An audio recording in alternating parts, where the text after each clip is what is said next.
pada zaman Rasulullah sudah ada hal tatu fikrah yang dibuat oleh iblis untuk menyesatkan kita sebagaimana bisa saya jelaskan di bawah ini.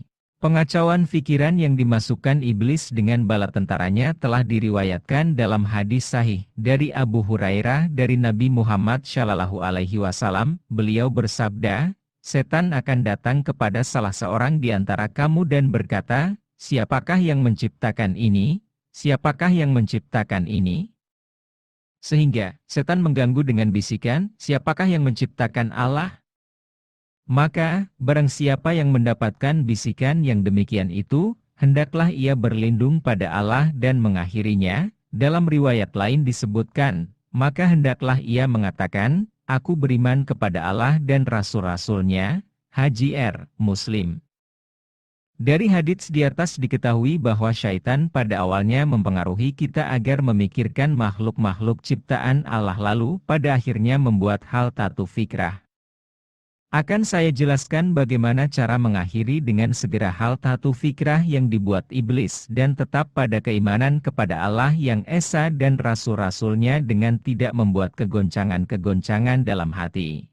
Allah lah sang pencipta tetapi Allah tidaklah diciptakan karena Allah itu memiliki eksistensi, ada, namun tidak dibangun atas dasar argumen hukum kausalitas, yakni, segala sesuatu ada yang menciptakannya dan seterusnya, jika kita telah mengakui jika jagat raya dengan segala isinya ini diciptakan Allah dan kemudian iblis membisikkan siapa yang menciptakan zat yang maha pencipta, itu berarti iblis telah mencampurkan adukan zat yang maha pencipta dengan ciptaannya, dengan demikian pertanyaan iblis sendiri terdapat kontradiksi dan rancu. Dari sisi lain, aspek tidak adanya relevansi bisikan iblis itu adalah bahwa iblis mencoba membuat anggapan bahwa Allah tunduk pada hukum dan aturan yang berlaku bagi seluruh ciptaannya, tunduk pada hukum yang berlaku di jagat raya ini. Hakikatnya, Allah yang menciptakan ruang dan waktu, maka tidak akan terikat pada ruang dan waktu yang Ia ciptakan sendiri. Kita tidak dapat membayangkan bahwa zat yang maha suci itu terikat juga oleh dua makhluknya itu, ruang dan waktu, atau terikat dengan hukum kausalitas, hukum-hukum alam, penciptaan, kelahiran, kematian, sunatullah, sebab akibat DSB, yang mengikat seluruh makhluknya tersebut secara umum. Sebab Allah Subhanahu wa Ta'ala telah ada sebelum terciptanya jagat raya yang Allah Subhanahu wa Ta'ala ciptakan. Begitu pula, kita tidak dapat mempercayai bahwa Allah tunduk pada hukum kausalitas yang Ia ciptakan sendiri. Berhati-hatilah karena pikiran seseorang dapat didominasi oleh hukum kausal hasil bisikan iblis, bahwa segala sesuatu pasti ada yang menciptakan. Selain itu, hal tatu fikrah pada ajaran Laten Reiki, Prana, Hatha Yoga dan aliran meditasi kita juga akan digiring untuk mengira bahwa Allah Subhanahu wa Ta'ala memerlukan sebuah kekuatan atau bantuan kekuatan lain untuk turun mengurus langit dan bumi. Ia maha suci dari segala sifat tersebut. Dalam konsep akidah tauhid, adalah tidak masuk akal kalau ada dua pencipta atau Tuhan-Tuhan. Mereka pasti akan saling menyaingi, bertengkar, berebut penciptaan menonjolkan ciptaan masing-masing seperti dalam ajaran agama-agama lain di mana dewa-dewa atau Tuhan-Tuhan terkadang saling bersaing dan bertengkar, saling iri dan dengki. Maha suci Allah dari yang orang-orang kafir sifatkan. Tiada Tuhan selain Allah, karena itu Allah berfirman di dalam Al-Quran tentang hal-hal yang telah saya beberkan di atas, firman Allah Ta'ala. Sekiranya ada di langit dan bumi Tuhan-Tuhan selain Allah, tentulah keduanya itu telah rusak binasa, maka maha suci Allah yang mempunyai arsy daripada apa yang mereka sifatkan. Quran Surat Anbiya 21-22.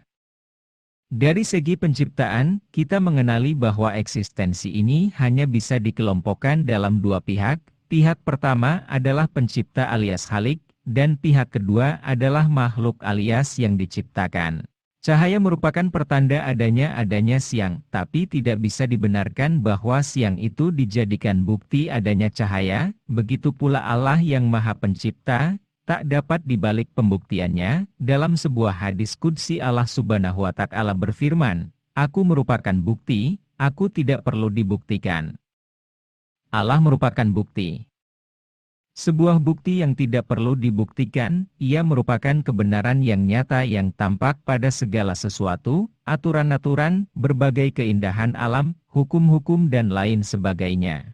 Janganlah kita salah memikirkan tentang zat Allah karena disitulah pintu masuk syaitan yang paling besar untuk menghancurkan akidah tauhid kita. Maka sesuai dengan tuntunan Rasulullah, akhirilah segera bisikan syaitan, janganlah difikirkan lalu alihkan dengan beribadah dan melakukan aktivitas lain yang diridhoi Allah dan katakan, diriku beriman pada Allah dan Rasul-Nya.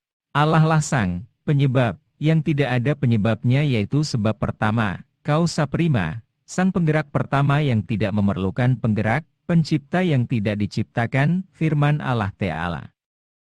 Dialah Allah yang tiada Tuhan selain Dia, Raja yang Maha Suci, yang Maha Sejahtera, yang mengurniakan keamanan, yang Maha Memelihara, yang Maha Perkasa, yang Maha Kuasa, yang memiliki segala keagungan. Maha suci Allah dari apa yang mereka persekutukan, Quran Surat Al-Hasyr, 59-23.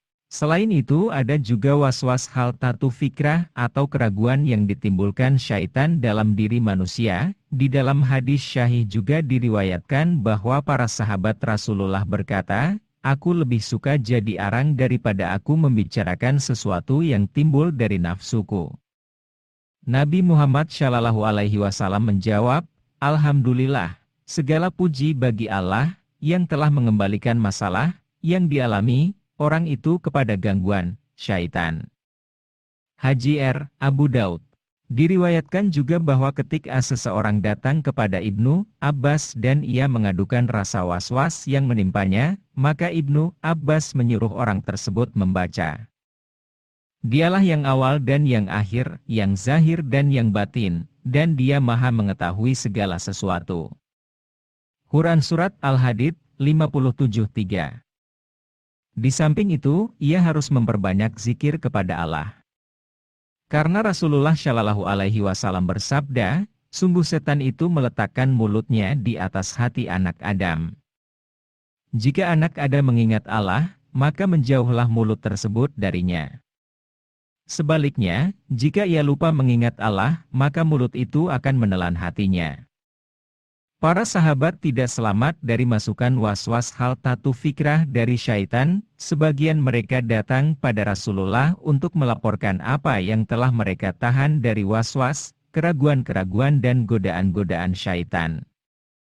Para sahabat saja diganggu syaitan, apalagi kita yang amal ibadahnya sedikit sekali dibanding mereka. Jadi janganlah kita berpikir bebas dari gangguan dan tipu daya syaitan dengan perilaku sombong merasa punya kekuatan gaib yang bid'ah lagi sesat. Maka berhati-hatilah dari hal tatu fikrah. Lihatlah bagaimana iblis dapat masuk kepada manusia, menciptakan was-was dan menyesatkan manusia melalui hal tatu fikrah. Langkah kedua, setelah berhasil mempengaruhi para praktisi reiki, yoga, meditasi dengan hal tatu fikrah, iblis berusaha untuk membuat mereka mengalami pengalaman mistis dan mendapat suatu pencerahan pengetahuan tertentu atau kekuatan-kekuatan ajaib yang diberikan oleh sosok-sosok makhluk yang mempunyai tingkat spiritual yang tinggi. Selama memperdalam reiki, saya hampir setiap malam bermeditasi. Selama bermeditasi ini memang saya sering mendapat suatu sensasi-sensasi yang cukup aneh seperti merasa terbang, merasakan seperti adanya aliran energi yang masuk dan mengalir ke seluruh tubuh. Meditasi yang paling sering saya lakukan adalah meditasi penerimaan energi ilahi. Di samping itu saya juga melakukan meditasi pada cakra-cakra tertentu untuk mendapatkan suatu kemampuan psikis, juga meditasi kundalini. Namun ada titik balik pencerahan yang sangat luar biasa, yang ternyata tipu daya jin yang saya tidak menyadarinya. Yang membuat saya tambah tersesat lagi yaitu setelah saya mendapat inisiasi dari Pak Gatot, seorang guru besar perguruan tenaga dalam Cakra Buana di Magetan. Dalam meditasi Theta saya seolah-olah mengalami suatu pembelahan jiwa di mana saya melihat diri saya sendiri dalam sosok manusia. Saya juga seolah-olah mengalami pendalaman diri di mana saya menelusuri jiwa saya hingga pada tingkat yang terhalus dengan menelusuri dan membersihkan lapisan-lapisan kesadaran saya, dengan berbagai macam cahaya yang sangat beraneka ragam yang masuk dan menyelimuti tubuh saya pada tingkat astral. Demi jalan pintas untuk langsung berevolusi menjadi Ascended Master atau tubuh cahaya, dan ada banyak lagi hal tatu fikrah dalam pencerahan sesat, pengetahuan kosmik, yang saya dapati dan rasakan yang tidak dapat saya sebutkan karena sangat menghina dan merendahkan Allah Subhanahu wa Ta'ala dan Rasul-Nya. Mereka mempengaruhi jiwa raga saya tidak hanya pada saat saya meditasi saja, namun saat saya sedang santai pun tiba-tiba saya mengalami suatu pencerahan yang seolah-olah dari diri saya, padahal dari tipu daya jin dan setan yang bertubi-tubi datang, yang sungguh membuat saya mengalami suatu keadaan di mana saya bukanlah tubuh saya tetapi saya dalam pembelahan jiwa. Tidak saya saja, teman-teman sesama praktisi Reiki yang telah mencapai level yang cukup tinggi banyak mulai terpengaruh keyakinan-keyakinan dan pengalaman seperti yang saya alami hingga terbentuk keyakinan bahwa dengan Reiki dan ilmu-ilmu terkait dengannya bisa menambah tingkat spiritualitas manusia, bisa memutus lingkaran reinkarnasi, bisa menuju kesempurnaan roh hingga berevolusi ke tingkat yang lebih tinggi. Mulai meyakini adanya makhluk gaib yang telah mencapai tingkat spiritualitas yang tinggi yang memberikan inisiasi Reiki melalui meditasi. Bahkan takjub bila mendengar bahkan melihat adanya orang yang mengajarkan ajaran-ajaran kepercayaan lain yang bisa berbuat keajaiban hingga diikuti metode-metode ibadahnya oleh praktisi Reiki Muslim hingga pada tingkat melakukan ritual peribadatan pada tokoh-tokoh agama tertentu. Seperti bermeditasi di depan foto Sai Baba hingga merasa mendapatkan suatu energi atau pencerahan tertentu, juga meyakini sepenuhnya ada makhluk gaib yang turut juga mengatur alam semesta ini dengan segala isinya, persis sama dengan keyakinan sebagian besar kaum sufi sesat bahwa ada wali kutub, abdal-abdal atau badal-badal yang juga ikut mengatur alam semesta, hingga mulai meragukan kekuasaan Allah atas segala yang telah diciptakannya. Sadarilah, Allah tidak memerlukan sekutu dalam suatu apapun. Bentuknya firman Allah Ta'ala. Dialah Allah yang tiada Tuhan selain Dia, Raja yang Maha Suci, yang Maha Sejahtera, yang mengurniakan keamanan, yang Maha Memelihara, yang Maha Perkasa, yang Maha Kuasa, yang memiliki segala keagungan.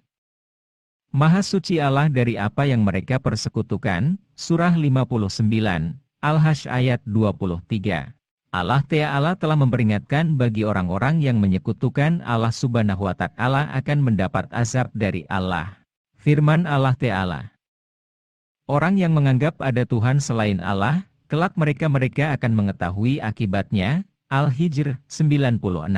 Setelah keberhasilan iblis merusak akidah melalui hal tatu fikrah dan pengalaman-pengalaman ataupun kemampuan-kemampuan psikis para praktisi Reiki, yoga yang sudah mendalami ilmunya, ataupun yang menjadi pengikut aliran-aliran meditasi yang akhirnya mendapatkan kekuatan dari bantuan pemberian makhluk gaib itu. Membuat mereka begitu mencintai makhluk gaib itu hingga melakukan peribadahan pada mereka yang membuat banyak sekali para praktisi Reiki, prana, yoga, ahli meditasi Muslim yang rusak akidah tauhid bahkan melepas diri pada keislamannya. Dengan kata lain, ia telah kafir kepada Allah Subhanahu wa Ta'ala. Allah Ta'ala telah berfirman, dan barang siapa menyembah Tuhan yang lain di samping Allah, padahal tidak ada suatu dalil pun baginya tentang itu, maka sesungguhnya perhitungannya di sisi Tuhannya. Sesungguhnya orang-orang yang kafir itu tidak beruntung. Surah 23, Al-Mu'minun ayat 117. Waspadalah. Jika kita meyakini bahwa Reiki, yoga, meditasi dapat meningkatkan spiritualitas dibanding dengan ibadah-ibadah yang telah dituntunkan Rasulullah, maka lenyaplah amalan-amalan yang telah ia kerjakan dan setanlah yang menjadi temannya. Firman Allah Ta'ala. Itulah petunjuk Allah, yang dengannya Dia memberi petunjuk kepada siapa yang dikehendakinya di antara hamba-hambanya, seandainya mereka mempersekutukan Allah, niscaya lenyaplah dari mereka amalan yang telah mereka kerjakan. Al-An'am 88.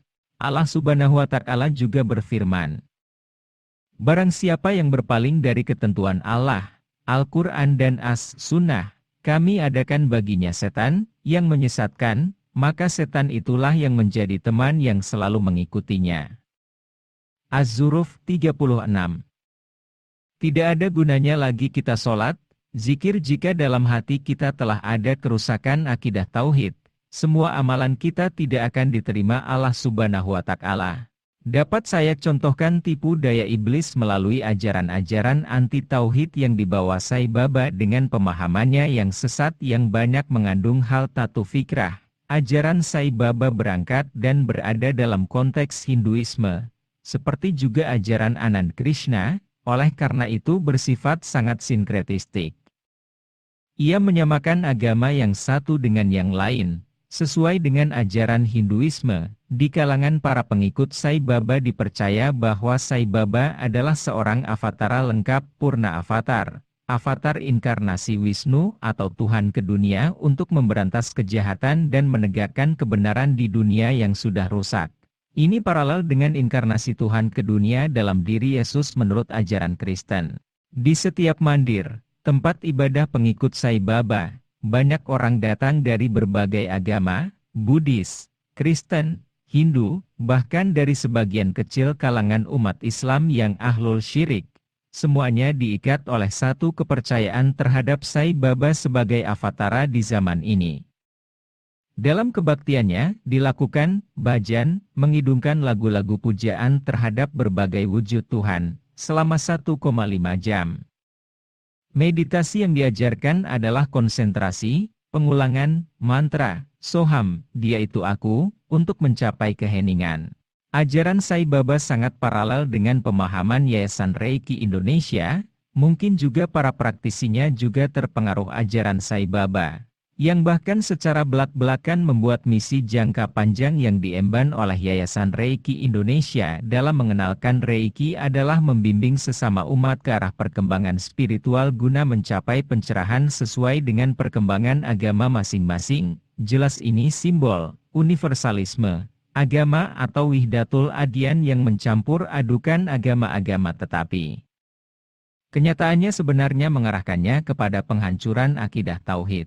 Ajaran Sai Baba dan pemahaman Yayasan Reiki Indonesia juga paralel dengan ajaran Salamullah pimpinan Lia Aminuddin yang memaklumatkan diri dibayar Jibril, yang tidak lain ada syaitan, sebagai Imam Mahdi dan anaknya sebagai Nabi Isa yang diawali dari bertemu dengan Jibril, dari sebuah benda bercahaya kuning yang muncul, berputar, lalu lenyap persis di atas kepala Lia Aminuddin. Ajaran mereka menganut spiritual perennial yang mengedepankan kebaikan universal. Ada jamaah Salamullah yang diutus pindah agama masuk ke umat beragama lain. Ada yang ke Hindu, Buddha, Katolik, dan sebagainya. Bahkan cara mereka sekarang mendekati Allah tidak lagi dengan sholat, tapi dengan menyanyikan kidung lagu-lagu pujaan Salamullah dan merangkai bunga. Ada semacam grand design iblis untuk menyesatkan umat manusia, sebab jika kita lihat secara seksama ajaran Sai Baba, Anand Krishna, aliran New Age, ajaran di balik Reiki, ajaran ilmu metafisika juga Salamullah mempunyai kesamaan dan kekhasan, yaitu ajaran anti-tauhid yang mengedepankan konsep Wihdatul Wujud dan Wihdatul Adyan. Indah sekali jika dilihat secara sekilas misi yang diemban Sai Baba juga Yayasan Reiki Indonesia, juga jamaah Salamullah, namun tanpa sadar banyak para praktisi Reiki Muslim yang akhirnya tersesat hingga hilang dalam dirinya giroh keislaman.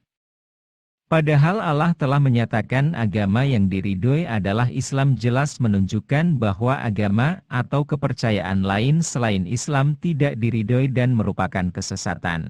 Allah Ta'ala juga berfirman, barang siapa yang mencari selain Islam sebagai din, agama, maka sama sekali tidak diterima daripadanya dan dia di akhirat kelak termasuk daripada kalangan golongan yang rugi. Surah Ali Imran 85.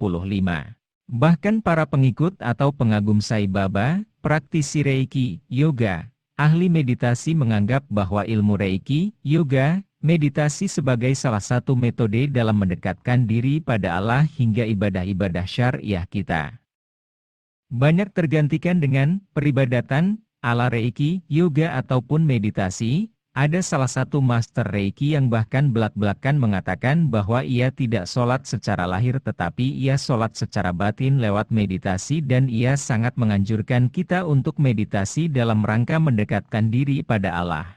Tidakkah ia membaca firman Allah Ta'ala? Orang-orang yang beriman dan tidak mencampur adukan iman mereka dengan kezaliman, syirik. Mereka itulah orang-orang yang mendapat keamanan dan mereka itu adalah orang-orang yang mendapat petunjuk. Quran Surat Al-An'am 82.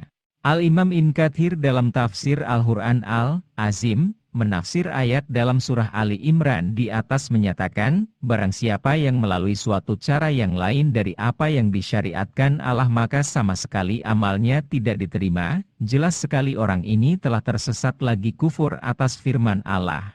Bahkan kita tanpa sadar dipaksa untuk meyakini kebenaran doktrin konsep ketuhanan selain Islam yang menggugat keesaan Allah. Ingatlah firman Allah Ta'ala.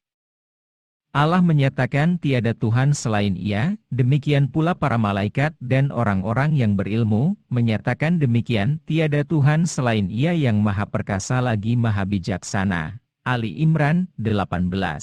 Bahkan lebih dari itu jika kita sudah berbuat syirik, Allah telah berfirman bagi siapa saja yang mempersekutukannya dan menganggap adanya ilah lain selain Allah maka Allah tidak akan mengampuninya. Firman Allah Ta'ala.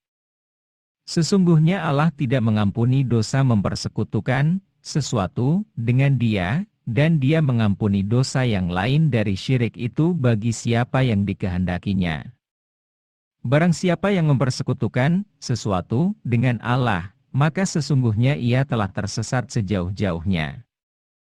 An-Nisa 116. Saya berharap jika ada pembaca buku saya yang telah menjadi praktisi Reiki terutama yang telah mencapai level 3A, Master Pribadi, atau 3B, Master Pengajar, ataupun umat muslim yang getol berlatih bioenergi, yoga, prana, qigong, tai chi, falun gong, meditasi, atau pengagum dan pengikut ajaran Sai Baba, Babaji, Anand Krishna jujur pada diri sendiri adakah yang berubah dalam pemahaman kita tentang ajaran Islam dalam masalah akidah? Lebih condongkah Anda pada ajaran agama lain? Masih percayakah Anda akan keesaan Allah?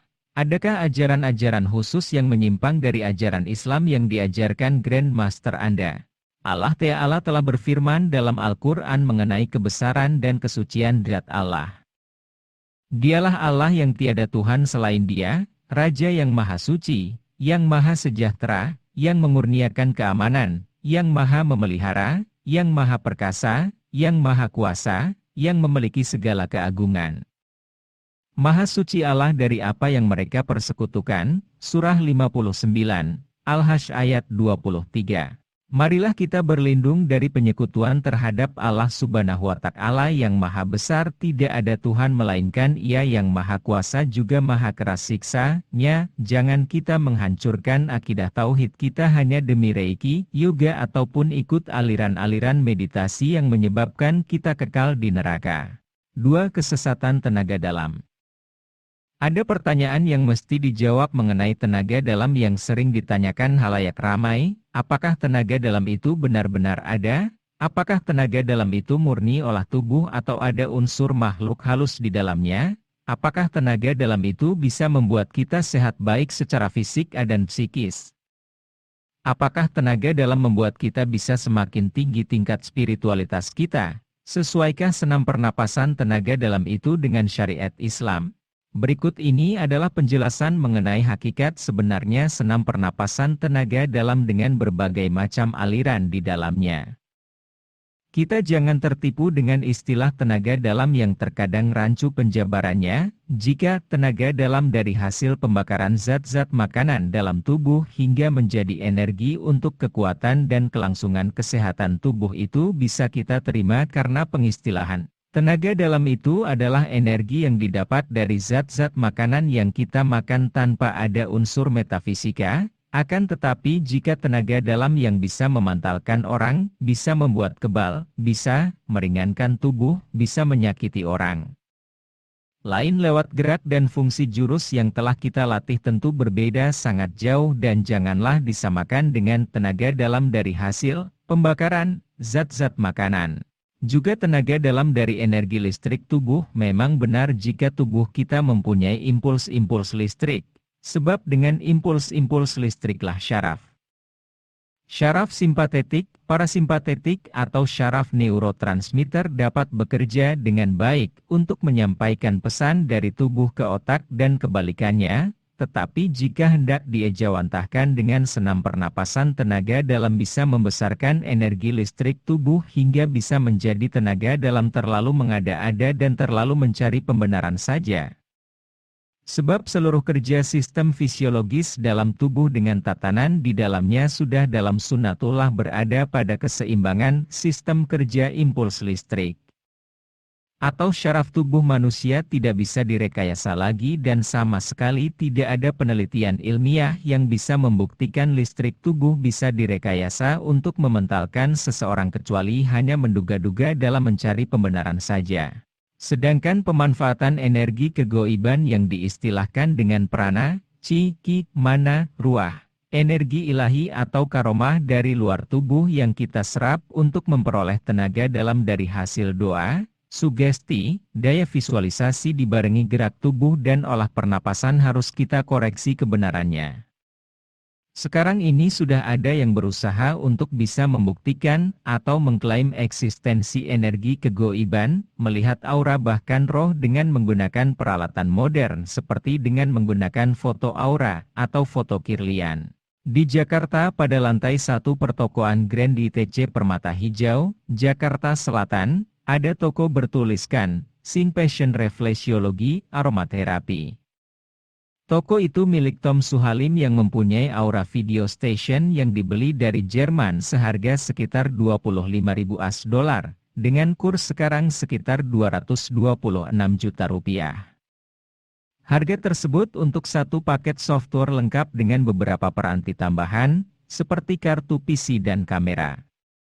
Cara penggunaannya tubuh seseorang harus menghadap ke arah kamera di atas layar monitor. Lalu seluruh ujung jari dimasukkan ke sebuah alat berbentuk seperti telapak tangan. Alat tersebut terbuat dari logam dan langsung terhubung ke PC. Setelah software Aura Video Station diaktifkan, wajah dan aura yang melingkupinya langsung terlihat. Tidak hanya itu, cakra yang ada dalam diri seseorang pun tampil. Apakah benar suatu hakikat bahwa Aura Video Station bisa membuktikan bahwa yang nampak pada layar monitor adalah aura atau lapisan tubuh bahkan cakra-cakra manusia? Sesungguhnya kajian ilmu pengetahuan metafisika sekarang ini mengenai lapisan tubuh halus atau aura tubuh, sinar energi adalah asumsi lama tentang teori sinar yang telah dibantah oleh Albert Einstein dengan teori relativitasnya, sebagaimana diungkapkan oleh Dr. Abdul Muhsin Shalih. Dr. Abdul Muhsin Shalih dalam bukunya Al-Insan Al-Herbaina Al-Ilm Al-Hurafah dengan argumentasi ilmiah dengan dilengkapi dengan foto mengungkapkan bahwa perkiraan berhasilnya foto Kirlian atau foto aura dalam memotret atau melihat tubuh eterik atau roh adalah kesalahan atau bentuk penipuan ilmiah.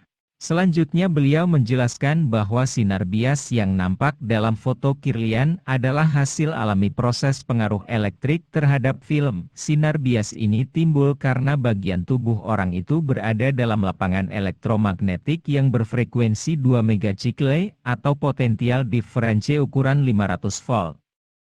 Foto semacam ini telah ditemukan 60 tahun yang lalu. Hasil statik elektrik yang objeknya diletakkan di bawah pengaruh daya elektromagnetik atau gelombang radiasi yang mempengaruhinya agar timbul loncatan-loncatan gelombang. Pada saat gelombang-gelombang ini bertabrakan dengan film sensitif dari jenis tertentu, film itu terpengaruh sehingga akan nampak sesuatu seakan-akan bercampur dengan bias cahaya. Selain itu timbulnya bias cahaya atau sinar yang bisa berbeda warna dan intensitasnya tidak lain diakibatkan karena perbedaan panas tubuh yang dapat berfluktuasi pada keadaan fisiologis tubuh. Jika marah atau stres maka tubuh akan lebih panas atau jika takut atau sedih tubuh akan lebih dingin sebab mengeluarkan